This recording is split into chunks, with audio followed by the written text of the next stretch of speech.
If you could step into a time machine and transport yourself to a saloon in Dodge City in 1875, the first thing to hit you wouldn't be the sight of a gunfight. It wouldn't be the piano music. It would be the smell. It was a stench so profound, so thick, that modern senses would likely struggle to process it. It was the smell of unwashed bodies, rotting teeth, untreated sewage, and animal waste baking in the sun. Hollywood has spent a century selling us the clean Western. We see John Wayne, or Gary Cooper, clean-shaven with white shirts and perfect teeth riding into town. This is a fabrication. The reality of the Old West was a biological war zone. We are taught that the cowboy's greatest enemy was the Comanche arrow or the outlaw's bullet. But if you open the burial records of the frontier cemeteries, if you read the letters sent home by Union Pacific laborers, a different truth emerges. The revolver killed hundreds, but invisible killers, bacteria, parasites, and infection, killed thousands.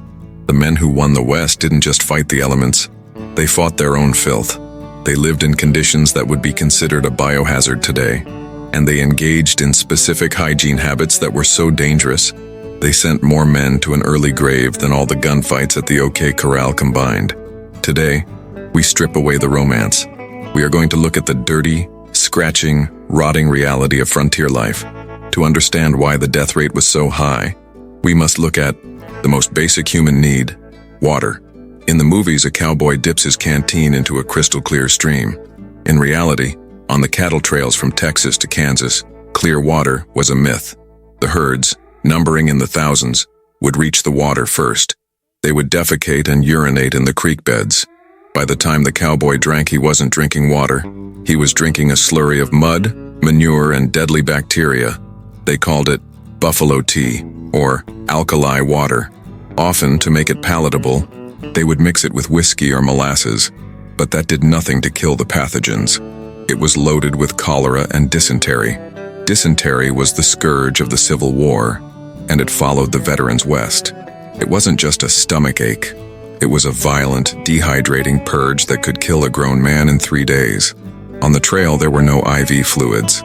If you got the bloody flux, as they called it, you simply fell out of the saddle and were often left behind to die in the wagon, your body shriveled from dehydration. But the danger wasn't just on the trail. It was waiting for them in the civilized towns.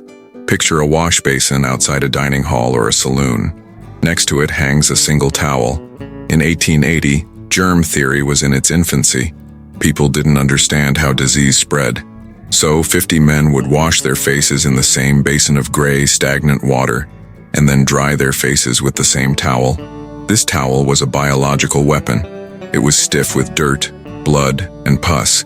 This habit was the primary vector for trachoma, a highly contagious bacterial infection of the eye.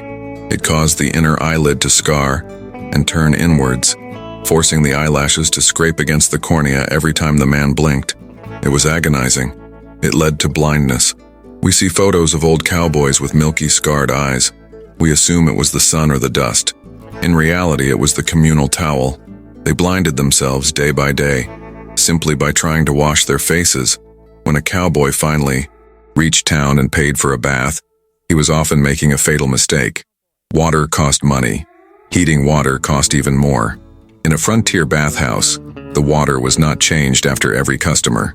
If you were the first man in the tub on a Saturday morning, you paid $1. If you were the last man on Saturday night, you paid a nickel. By the time the last man got in, that water was a human soup of dead skin, lice, open sores, and bodily fluids. Hollywood shows the cowboy scrubbing off the dust of the trail. The reality is that he was soaking in the pathogens of the 10 men who came before him.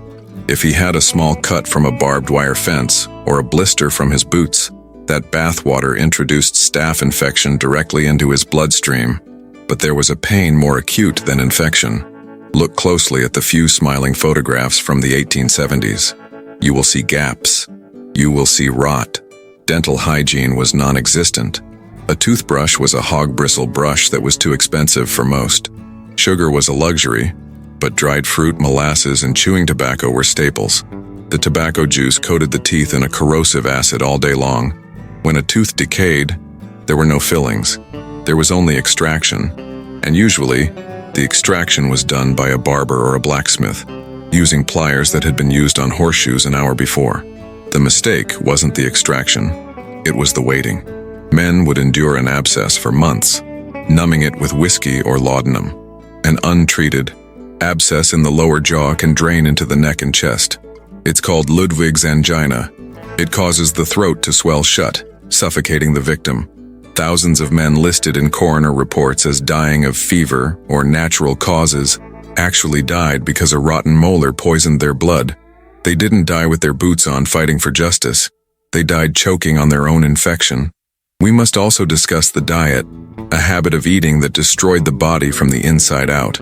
Hollywood shows cowboys eating beans and steak around a fire. The reality was land scurvy. On the trail for months there were no vegetables, no citrus, no vitamin C. The diet consisted of hardtack, flour and water biscuits hard as rock, salted pork, and coffee. This deficiency led to scurvy, a disease we associate with sailors, but which was rampant on the prairie. It caused gums to swell and turn black, teeth to fall out, and old wounds, scars from years ago, to literally reopen and bleed again. A cowboy might look tough, but internally, his connective tissue was dissolving because he hadn't eaten a fresh vegetable in 6 months. We must talk about the things Hollywood refuses to show. The things that polite society in the 19th century didn't discuss in mixed company but which made life a misery. We have to talk about lice. A cowboy on the range lived in his clothes. He wore long johns, wool union suits. He put them on in October and often didn't take them off until May. These garments became a breeding ground for body lice. The cowboys called them seam squirrels or graybacks. This wasn't just an itch. Body lice are the carriers of typhus. Typhus is a bacterial disease that causes high fever, headache, and delirium. It killed more soldiers in the Civil War than the Minier ball. It followed them west. Men would try to boil their clothes to kill the eggs, but on the trail, fuel was scarce. So they lived with the infestation. They slept in bedding rolls that had been used by dozens of other men, sharing the parasites. The constant scratching opened wounds in the skin, which then became infected by the filth of the cattle drive.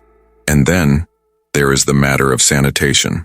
Toilet paper as we know it wasn't a common commodity in the West until the late 1890s, and even then it was a luxury for the wealthy in the cities. On the range or in the outhouse, men used what was available: leaves, grass, and most commonly, the dried corncob. This sounds like a trivial detail, but medically it was disastrous. Using rough, unsanitary materials led to fissures and hemorrhoids. In a world without antibiotics, an infection in that area of the body could easily turn into a fistula or lethal gangrene. It is an uncomfortable truth, but history confirms it.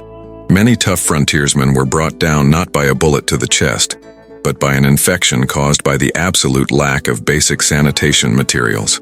Perhaps the darkest chapter of frontier hygiene involves the cure that was worse than the disease.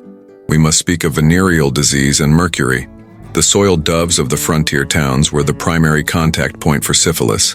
In the 1870s, there was no penicillin. The only known treatment for the great pox was mercury. Doctors prescribed it in pills, ointments, and steam baths. The saying was, "A night with Venus, a lifetime with Mercury." Mercury is a heavy metal poison. The treatment caused teeth to fall out, excessive salivation, pints of saliva a day, and madness. Many of the crazy old prospectors or erratic gunfighters weren't just eccentric. They were suffering from heavy metal poisoning administered by their own doctors. This hygiene habit of treating infection with poison killed the patient slowly and painfully, rotting the jaw and destroying the mind long before the disease itself would have. All of these habits culminated in the environment of the saloon. This was the epicenter of the deadliest habit of all, the spitting. The floor of a Western saloon was covered in sawdust. This wasn't for decoration. It was to soak up the tobacco juice, the spilled beer, and the phlegm. Chewing tobacco was ubiquitous. Men spit constantly. They spit on the floor, on the street, and into brass spittoons that were rarely cleaned. This habit created the perfect breeding ground for the White Plague, tuberculosis, or consumption. In the late 1800s, Tuberculosis was the leading cause of death in America. It is an airborne bacterium. When a sick man spit on the floor, the liquid would dry. The bacteria would then attach to dust particles. When a fight broke out, or when people danced, that dust was kicked up into the air. Every breath in a saloon was a game of Russian roulette. Doc Holliday is the famous example, but he was one of millions. Young men, strong men, would start with a cough. Then came the night sweats. Then the rows of the cemetery, the blood on the handkerchief. It was a slow, wasting death, a death of suffocation. The consequence was a demographic catastrophe. Entire families were wiped out. A cowboy would catch it in town, ride home to his homestead, and infect his wife and children. The freedom of the West came with a biological price tag. The spittoon killed more Americans than the Winchester rifle ever did. Living through the winter didn't mean you had won. It often meant you had survived with scars. Scarred eyes from the communal towel, scarred lungs from the dust, and a body aged 20 years, beyond its time. A man of 40 in the Old West looked like a man of 70 today. That wasn't just the sun. That was the biological toll of filth. We look back at the Old West with a sense of nostalgia. We buy tickets to movies that show us heroes with white teeth and clean shirts. We want the myth because the myth is safe. The myth smells like popcorn and gunpowder, but the reality smelled of death. The men and women who pioneered the frontier were not superhuman. They were people surviving in a world without safety nets, without medicine, and without basic hygiene. They didn't fear the showdown at high noon. They feared the fever in the night. They feared the cut that wouldn't heal. They feared the water in the creek. The next time you see a Western, look past the shiny revolver. Look at the dust on the coat. Look at the handkerchief. The West wasn't won by the fastest gun. It was survived by those with the strongest immune systems. History is not always a story of glory. Sometimes, it is simply a story of survival against the dirt,